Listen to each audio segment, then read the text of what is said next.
গায়ে পাঞ্জাবি, টেবিলের ওপর বিরিয়ানি, চামচ থাকলেও হাত দিয়েই খাচ্ছেন মুস্তাফিজুর রহমান।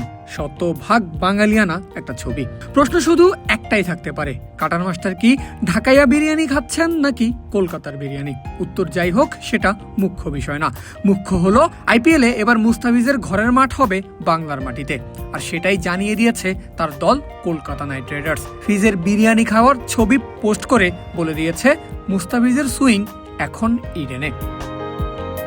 প্রথমবারের মতো ইডেন গার্ডেন্স স্টেডিয়ামের জার্সি গায়ে খেলবেন মুস্তাফিজুর রহমান।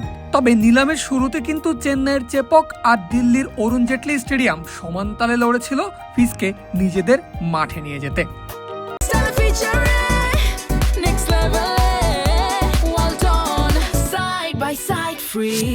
বিজয় দিবসের ছুটির দিনে বাংলাদেশি ক্রিকেট ফ্যানদের সময় কাটানোর জন্য বড় আগ্রহের একটা জায়গা ছিল আইপিএল এর মিনি নিলাম। বেলা ৩টায় শুরু হওয়া নিলাম উত্তেজনা ছড়িয়েছে প্লেয়ার বিক্রি করে কিংবা অবিকৃত থেকে। তবে বাংলাদেশি দর্শকদের অপেক্ষা তো অন্য জায়গায়। কখন আসবে টাইগার ক্রিকেটারদের নাম, সেই অপেক্ষার অবসান ঘটে সন্ধ্যা ৭টা ১৮ নিলামে উঠে কাটার মাস্টারের নাম, যার বেস প্রাইস শুরু ২ কোটিতে।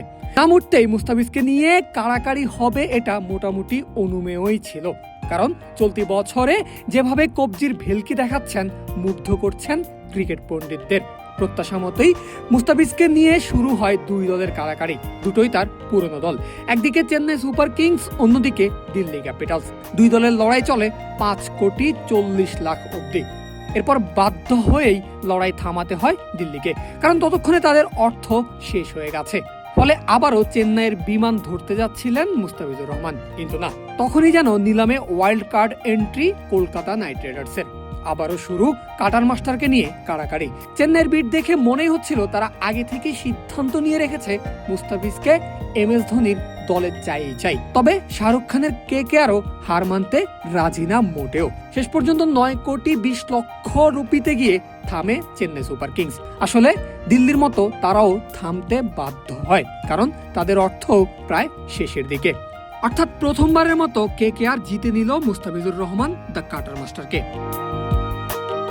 মুস্তাফিজ যখন অফিসিয়ালি কেকেআর এর প্লেয়ার হয়ে গেছেন, তার আগেই তিনি বনে গেছেন আইপিএল নিলামে বাংলাদেশের খেলোয়াড়দের মধ্যে সর্বোচ্চ মূল্যের ক্রিকেটার, এবং মাশরাফি বিন মুর্তজা, সাকিব আল হাসান, লিটন দাসের পর চতুর্থ বাংলাদেশি হিসাবে খেলতে যাচ্ছেন কলকাতা নাইট রাইডার্সের জার্সিতে। এছাড়াও আইপিএলে কেকেআর হতে যাচ্ছে কাটার মাস্টারের ৬ নম্বর দল। এর আগে বল হাতে ফিজ ভিলকি দেখিয়েছেন Sunrisers Hyderabad, Mumbai Indians, Rajasthan Royals, Delhi Capitals ও চেন্নাই সুপার কিংসে। আর ২০২৬ আইপিএলে মুস্তাফিজের নতুন স্লোগান করবো লড়বো জিতবো রে। মজার বিষয় হলো কলকাতায় ফিজ পাবেন তার চেন্নাই সুপার কিংসের বন্ধু মাথিসা পাথিরানাকেও, কারণ ফিজের আগেই পাথিরানাকে ১৮ কোটি রুপিতে দলে ভেড়ায় কলকাতা নাইট রাইডার্স। অর্থাৎ ফিজ পাথিরানার যুগলবন্দি তামিলের পর এবার দেখা যাবে বাংলায়। পারভেজ আল হাসান, ক্রিক ফ্রেন্জি।